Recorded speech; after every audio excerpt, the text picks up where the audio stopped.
இன்னைக்கு ஒரு தக்காளி ஊறுகாய் ரெசிபி எப்படி செய்யறதுன்றத பார்த்துடலாம். இதுக்கு 1 கிலோ நாட்டு தக்காளியை நல்லா கழுவி தொடச்சி எடுத்து வச்சுப்போம். தண்ணி சுத்தமாக இருக்கக்கூடாது. தொடச்சி இந்த மாதிரி மேல் பகுதியை மட்டும் கட் பண்ணிட்டு 4 கட் பண்ணி நம்ம இந்த மாதிரி எடுத்து வச்சுக்கலாம். தண்ணி ட்ரை எவ்வளோக்கு எவ்வளோ ட்ரையாக நம்ம கட் பண்ணி எடுக்கிறோமோ அவ்வளோக்கு அவ்வளோ ஊறுகாய் கெட்டு போகாமல் இருக்கும். இதை கட் பண்ணி எடுத்து வச்சுப்போம். இப்போ இதுக்கு தேவையான இன்க்ரீடியன்ஸ் என்னன்னு பார்த்துடலாம். இதோட தக்காளி எடுத்தாச்சு. அது கூட புளி கரைசல் நம்ம 100 கிராம் வரைக்கும் எடுத்து வச்சிருக்கோம். அதை புளியை நல்லா ஊற வச்சு கரைச்சி இந்த மாதிரி பேஸ்ட்டை தனியாக எடுத்து வச்சுக்கலாம். அதுக்கப்புறம் நல்லெண்ணெய் 150 மில்லி எடுத்து வச்சுப்போம். வெள்ளை பூண்டு 20லேருந்து 25 பூண்டு வரைக்கும் தோல் உரிச்சும் எடுத்துக்கலாம், தோல் உரிக்காமல் இந்த மாதிரி நச்சு அந்த மாதிரி எடுத்துக்கலாம். அடுத்து மிளகாய் தூள் 50 கிராம் எடுத்திருக்கோம். உப்பு தேவையான அளவு.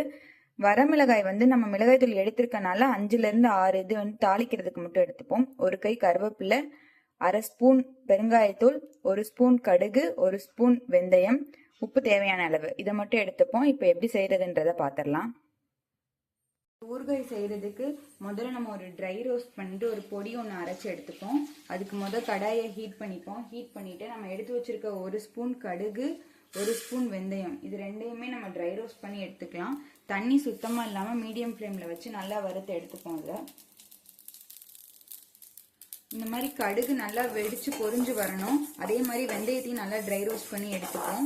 இது நல்லா வறுத்து எடுத்ததுக்கு அப்புறமா ஆற வச்சு அரைச்சி இந்த பொடியை தனியாக எடுத்து வச்சுக்கலாம்.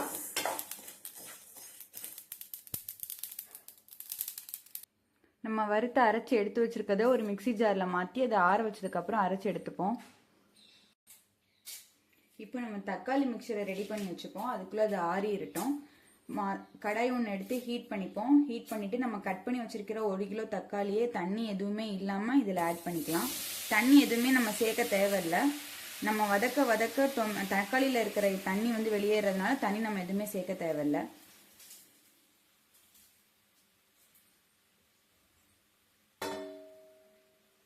நம்ம தக்காளி ஆட் பண்ணியாச்சு.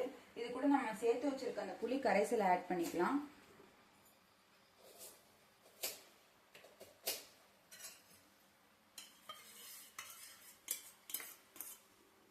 அது கூட உப்பு சேர்த்துப்போம். கொஞ்சமா எவ்வளோக்கு உப்பு தேவையோ நம்ம தேவையான அளவு சேர்த்துக்கலாம். இதோட இப்போ இதை கிளறி விட்டுருவோம். அதை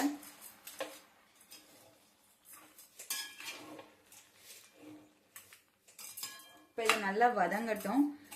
இதுல இருந்து தண்ணி பிரிஞ்சு கிரேவி கன்சிஸ்டன்சிக்கு வர வரைக்கும் இதை நம்ம கொஞ்சம் கொஞ்சமா வறுத்து எடுத்துப்போம். அதை வதக்கி எடுத்துக்கலாம். இப்போ இதை நல்லா ஒரு மூடி போட்டு நல்லா வதக்கி விட்டுறலாம். இது கொஞ்ச நேரம் வேகட்டும். தண்ணி பிரிஞ்சு கன்சிஸ்டன்சி வர வரைக்கும் இது வேகட்டும். இது மாதிரி அப்பப்போ தொடர்ந்து இது மாதிரி கிளறி விட்டுப்போம். இது மாதிரி தண்ணி அதுவாக பிரிஞ்சு வரணும். நம்ம புளி தண்ணியை ஊற்றிருக்கிறதுனால அது தண்ணி பிரிஞ்சு வந்துடும். நல்லா வதக்கி திக்கான ஒரு கன்சிஸ்டன்சிக்கு பேஸ்ட் மாதிரி அது வரணும். அது வரைக்கும் இந்த மாதிரி நம்ம ஓப்பன் பண்ணி அதை நம்ம கிளறி எடுத்துப்போம். அதை நல்லா இது வதங்கட்டும். லோ ஃப்ளேம்லேயும் வச்சு பண்ணலாம், ஹை ஃப்ளேம்லேயும் வச்சு பண்ணலாம். அடிப்பிடிக்காம மட்டும் பார்த்துக்கோங்க.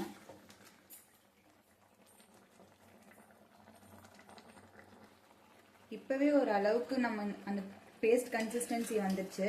இன்னும் கொஞ்சம் ட்ரை ஆக விடணும். இந்த மாதிரி கிளறி விட்டுட்டு ட்ரை ஆகுற வரைக்கும் கிண்டி விட்டுட்டே இருக்கலாம்.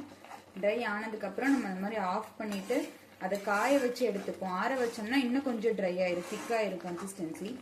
அது வரைக்கும் இந்த மாதிரி வதக்கி விட்டுட்டே இருப்போம்.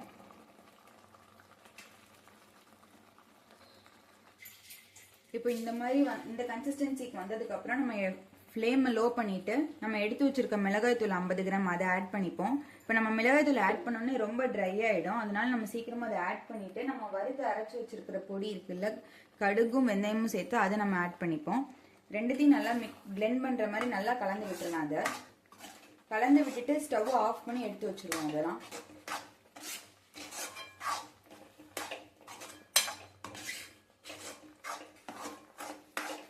இந்த மாதிரி நல்லா கலந்து விட்டுட்டு இப்போ ஸ்டவ் ஆஃப் பண்ணி எடுத்து வச்சிடலாம்.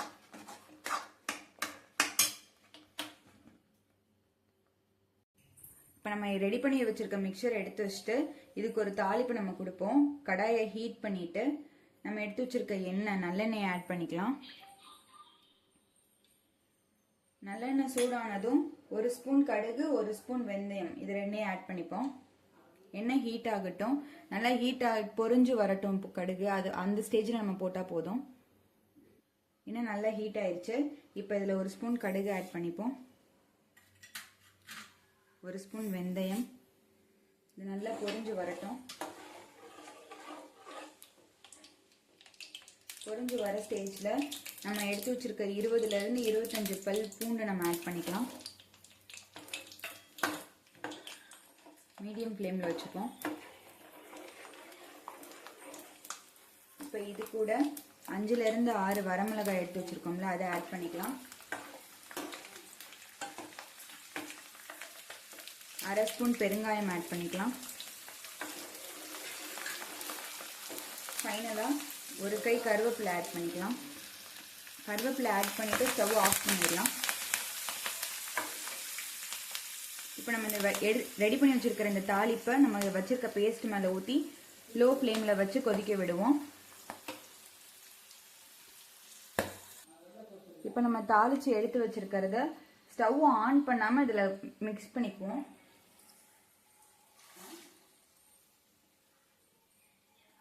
இப்போ நல்லா பிளெண்ட் ஆகுற அளவுக்கு இதை நல்லா கிளறி விட்டுக்கலாம். கிளறி விட்டுட்டு அதுக்கப்புறமா நம்ம வந்துட்டு ஸ்டவ் ஆன் பண்ணி வச்சு லோ ஃப்ளேமில் இதை கொதிக்க விடுவோம். கொதிச்சிச்சுன்னா அந்த எண்ணெயிலே அந்த மசாலா எல்லாமே அதில் வெந்துடும். இப்போ நல்லா இந்த மாதிரி கிளறி விட்டுக்கலாம்.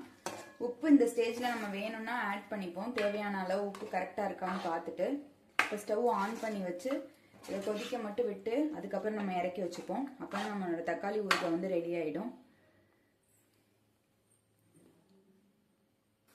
இப்போ நம்மளோட ஊறுகாய் வந்து ரெடி ஆயிடுச்சு. இந்த மாதிரி எண்ணெய் தனியாக பிரிஞ்சு வெளியே வந்துருச்சு. இப்போ நம்ம இதை வந்து ஒரு ஏர்டைட் கண்டெய்னரில் இல்லை கிளாஸ் கண்டெய்னரில் ஸ்டோர் பண்ணி நம்ம இதை எடுத்து வச்சுப்போம். இப்போ இதை நம்ம இறக்கிக்கலாம். அவ்வளோதான், ரெடி ஆயிடுச்சு. இது நம்ம ஊறுகாய் ரெடி ஆயிடுச்சு. இப்போ இதை நம்ம ஆற வச்சுட்டு நம்ம ஏர்டைட் கண்டெய்னரில் மாற்றிக்கலாம். இந்த ரெசிபியை ட்ரை பண்ணி பாருங்கள். பிடிச்சிருந்தா லைக் பண்ணுங்கள், ஷேர் பண்ணுங்கள், சப்ஸ்கிரைப் பண்ணுங்கள், கண்டிப்பாக கமெண்ட் பண்ணுங்கள்.